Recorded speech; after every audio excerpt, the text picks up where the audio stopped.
In this video, we will be installing or assembling an actuator for a CSE pneumatic diaphragm valve. Begin by sliding the O-ring over the piston, O-ring over the bracket assembly, and O-ring inside the bracket assembly.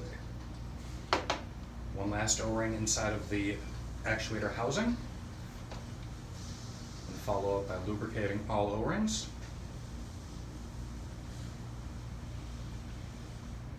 Inside, outside on the bracket, outside of the piston,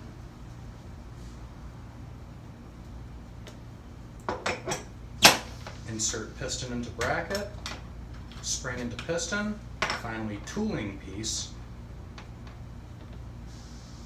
And then our next step is going to be to lubricate the inside of the actuator housing along with the O-ring on the actuator housing. Secure housing over spring and tooling, and at this point we're going to need a press in order to finish assembly.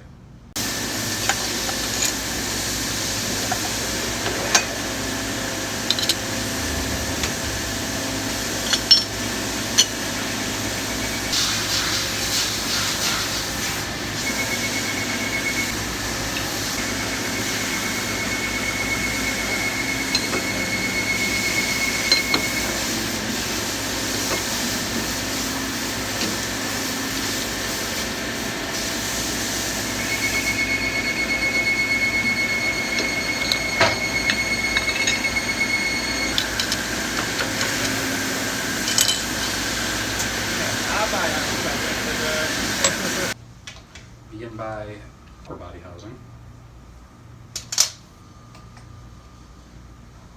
Firmly fasten, make sure there's PTFE tape around it. Follow that up by locating your stem, applying thread fastener to it.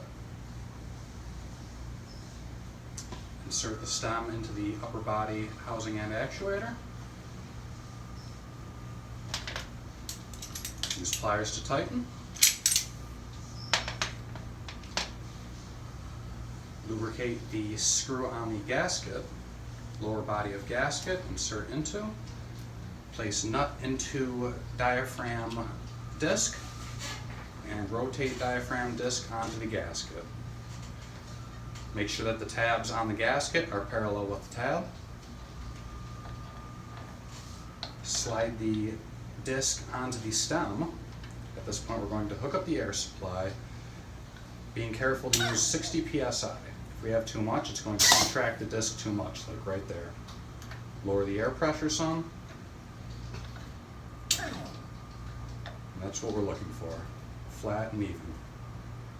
Follow that up with securing the gasket into the upper body housing, very gently with a screwdriver.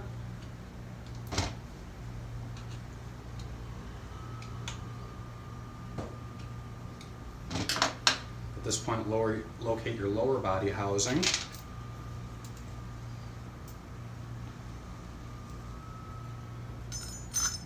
Use food grade lubricant on the screws. Insert screws into the housing. Use lock washer and nut. Making sure to assemble in a cross pattern.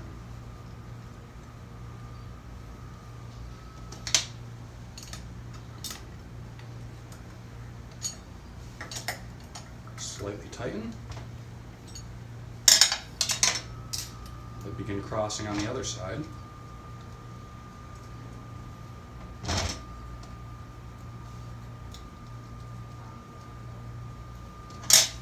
And get to tighten.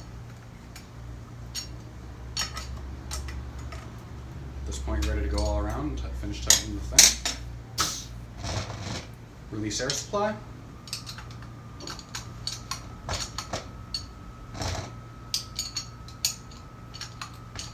Again, continuing to tighten the cross pattern.